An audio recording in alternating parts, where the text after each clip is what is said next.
Imbes na basketball jersey, mga bestida asin man iba-ibang bado na pambabae ang naging uniforme kan mga nagkawat sa paliga kan Barangay Plancha San Fernando, Camarines Sur. Ang istorya sa likod kan aliw na konseptong ini, aramon taki Jessica Kalinog. Parehong hilig ninda Alexis asin Lance kan Barangay Plancha San Fernando ang pagkawat nin basketball. Iba daangani ang darang angas, pagyao na sa court, asin may daradarang bola. Urog na kung nakasulot pa nin jersey.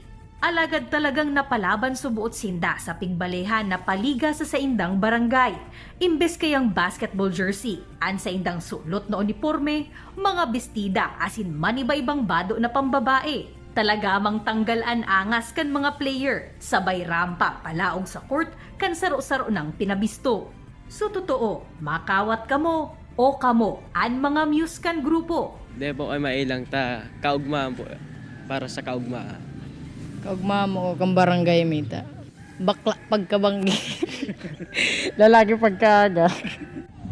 Aliw man an mga itsura, alagad pagpuon kan karawat, seryosong ralaban na. Sa huri nga ni, tuminabla pa ang duwang grupo na naglaban. Ang konseptong ini, ideya kan sangguniang kabataan officials kan Barangay Plancha. Istorya ni Lexter, barakong magayon ko taanaan plano nindang gibuhon. Alagad huli sa kakulangan in budget. Napuli ini sa barakong makashoot. Napigbalehan kan mga jóvenes edad 15 hasta 30. Ini po ginibuan mi manggirarin paraan para mailaog mi ang okasyon na iyan. Dagdag kolor nga ni po sa mong kapistahan. Duwang team lang po, pero ano sila sa tig 13 po sindang member. Duwa lang talaga. Ano lang po talaga, itong karawat-kawat lang. Pero si Kawat Pingali po talaga naging seryoso. Pakonsuelo na sa namandaan pa premyo na pigbaranga na sanakan duwang nagkawat na grupo. Sigun kay Lexter, plano nindang gibuhon na ang parehong aktibidad sa mga masunod pa nindang kapistahan.